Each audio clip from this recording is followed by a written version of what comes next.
የገድልህ መጽሐፍ በተነበበበት ውሃ የተጠመቀ ሰው እስከ 80 ዓመቱ ድረስ የሠራውን ኃጢአቱን ይቅር እለዋለሁ አስተሰርይለታለሁ። በዓልህን በቤተ ክርስቲያን ተገኝቶ ያከበረ እስከ 55 ትውልድ ድረስ እምርልሃለሁ የተባለው ቅዱስ ነገ የካቲት 30 አደራ ይህንን ቪዲዮ በደንብ አድርጋችሁ ኮፒ ሊንክ ማድረግ እንዳይረሳ እጠይቃለሁ። ከእናቶች ማህፀን ከወጡት አንተን የሚመስል የለም አይኖርም የተባለ ገና በእናቱ ማህፀን እያለ እናታችን ቅድስተ ቅዱሳን ቅድስት ድንግል ማርያምን ሲያይ በደስታ የዘለለ ከሚበላውና ከሚጠጣው ለነዳያን ከፍሎ የሰጠ ከቅዱስ ሥጋዬና ከክቡር ደሜ አበላዋለሁ አጠጣዋለሁ የተባለ ስምህን ጠርቶ የተማጸነና በቃል ኪዳን የታመነ ለሥጋና ለደሜ የሚያበቃን ደግ ሥራ እንዲሠራ አደርገዋለሁ እስከ 55 ትውልድም ድረስ እምረዋለሁ የተባለ ሰው ሁሉ ወደ ሥጋዊም ሆነ ወደ መንፈሳዊ ተግባሩ ሲሄድ ይህ እኮ የመጥምቀ መለኮት ቅዱስ ዮሐንስ ቤተ ክርስቲያን ነው ብሎ ቅጽሩን ገራገሩን ደጀ ሰላሙን ቢሳለም እንዲሁም ደግሞ የገድልህን መጽሐፉን የተሳለመ ቢኖር መንበረ መንግሥቴን አሳልሟለሁ የተባለ ከቤተ ክርስቲያን ግቢ የተቀበረውን ከመከራ ሥጋ ከሲኦል እሳት አድነዋለሁ። እኔ ከተቀበርኩበት ኢየሩሳሌም ጎልጎታ ሄዶ እንደተቀበረም እቆጥርለታለሁ። ቤተ ክርስቲያን ከታነጸበት ስምህ ከሚጠራበት መታሰቢያ ዝክር ከሚደረግበት የተአምርህ መጽሐፍ ከሚነበብበት ገድልህ ተነቦም ከሚተረጎምበት እኔ በረድኤት በበረከት እኖራለሁ። በዚህም የተነሳ አጋንንት ሰይጣናት ይርቃሉ ይሸሻሉ የተባለ የገድልህ ወይም የተአምርህ መጽሐፍ የተነበበበትን ውሃ እኔ እንደተጠመቅኩበት እንደ ማየ ዮርዳኖስ አድርገዋለሁ። በዚያም የገድልህ መጽሐፍ በተነበበበት ውሃ የተጠመቀ ሰው ቢኖር እኔ የ80 ዓመት ኃጢአቱን አስተሰርይለታለሁ። ወንዱን የ40 ቀን ሴቷን የ80 ቀን ሕፃን አደርግልሃለሁ። እኔ እንደተጠመቅኩበት እንደ ማየ ዮርዳኖስ ይሆንላቸዋልና ኃጢአታቸው በሙሉ ይፋቅላቸዋል የተባለ ሰውም ሆነ እንስሳ ቢታመም በጽኑ እምነት ሆኖ ይሆንልኛል ይደረግልኛል በማለት የገድልህ የተአምር ዜና የተነበበበትን ውሃ አቅርቦ ቢታጠብ ቢጠመቅ ወይም ደግሞ ቢጠጣ ፈጥኖ ከያዘው ደዌ ይፈወሳል። የገድልህ መጽሐፍ የተነበበበትን ማየ ጸሎት ወይም ደግሞ ጸበል ቤቱን ቢረጭ እኔ በዚያ ቦታ በበረከት አልለይም እገኛለሁ። በዚያ ቤት ተድላን ደስታን ጥጋብን እኔ አሳድራለሁ። በዚያ ቤት ውስጥ እስከ ዘለዓለም ድረስ ረሃብ፣ መታጣት፣ ወባ፣ ቸነፈር፣ ወረርሽኝ፣ ድርቅ፣ የውሃ ጥማት፣ የእሳት ቃጠሎ፣ ማንኛውም አይነት ምድራዊ ችግር እዛ ቤት አይከሰትም። ደስ ብሎት በተድላ በደስታ ሆኖ በዓልህን ያከበረውን እኔ በዚያኛው የዘላለም ሕይወት ደስ አሰኘዋለሁ። እኔም የአንተ በዓል በሚከበርበት በዚያ ቦታ በፍጹም አልለይም።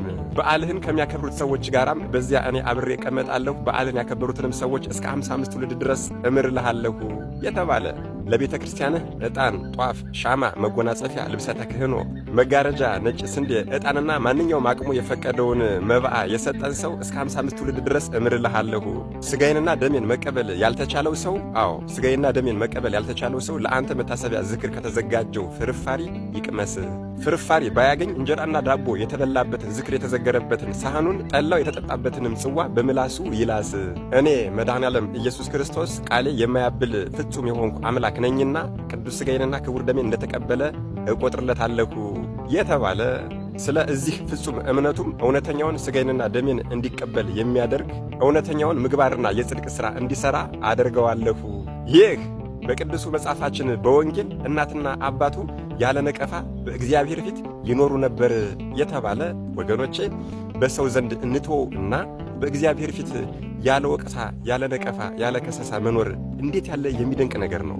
በክፉ ሄሮድስና በሄሮዳዳ ምክንያት አንገቱን ተቆርጦ ቢሞትም አንገቱ በተአምር ክንፍ አውጥታ ዓለምን እየዞረች ወንጌልን የሰበከችለት ያስተማረችለት ገና ሕፃን እያለ እናቱ ወደ በረሃ ይዛው ከተሰደደችም በኋላ እናቱ ካረፈች በኋላ ከዱር አራዊት ጋር ብቻውን የኖረ በዚያም ደግሞ አምቦጣ የሚባል የበረሃ ቅጠልና የጣዝማ ማር ብቻ እየበላ እየተመገበ የኖረ በምድረ በዳ የሚጮህ የሰው ድምፅ ይህ ነው እያለ የክርስቶስን መንገድ በንስሐ የጠረገ ለማንም ያልተቻለና የማይቻል ለእርሱ ግን ተችሎትና ተመርጦ አምላኩን በማጥመቁ መጥምቀ መለኮት እየተባለ የሚጠራው በቅዱሱ መጽሐፋችን በወንጌል ደስታን አብሳሪ ሊቀ መልአኩ ቅዱስ ገብርኤል ወደ አባቱ ወደ ካህኑ ዘካርያስ መጥቶ የመጸነሱን ዜና ሲነግረው በመወለዱ ዓለም ሁሉ ደስ ይለዋል፣ በመወለዱ የሰው ልጆች ሁሉ ደስ ይላቸዋል የተባለለት በዚህም የተነሳ የስሙ ትርጓሜ ደስታ ፍስሐ ወሐሴት የተባለ ከተከበረች እናቱ ከቅድስት ኤልሳቤጥና ከተከበረ ከካህኑ አባቱ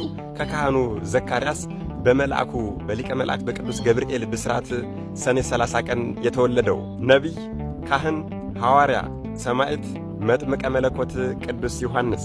ነገ የካቲት 30 ቅድስት ራሱ ከተሰየፈ በኋላ ቅድስት ራሱ ክንፍ አውጥታ ለ15 ዓመታት ስታስተምር ከኖረች በኋላ ተሰውራ ከነበረበት የተገለጸችበት ዓመታዊ ክብረ በዓሉ ነው።